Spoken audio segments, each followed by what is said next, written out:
Dati, akala ko kailangan ko agad pumili. Kung sino, kung ano, saan ako pupunta. Pero natutunan ko, hindi pala ganun. Dati puro salita lang ako. Ngayon, ginagawa ko na. Late man, at least totoo na. May mga bagay na kahit anong busy mo, hindi nawawala.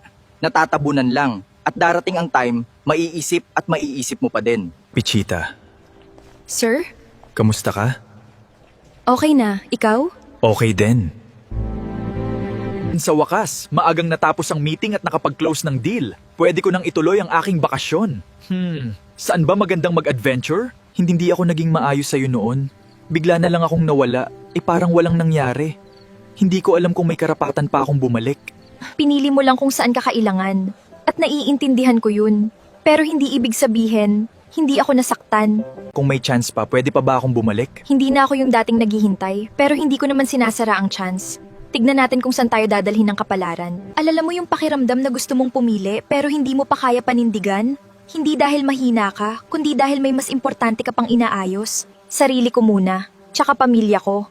Kasi kung ibibigay ko yung sarili ko ng hindi pa buo, baka pareho lang kaming masaktan. Hindi lahat ng gusto mo, pwede mong piliin agad.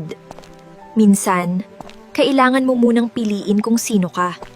Sana ay nagustuhan nyo ang aking kwento. Follow po kayo for more stories.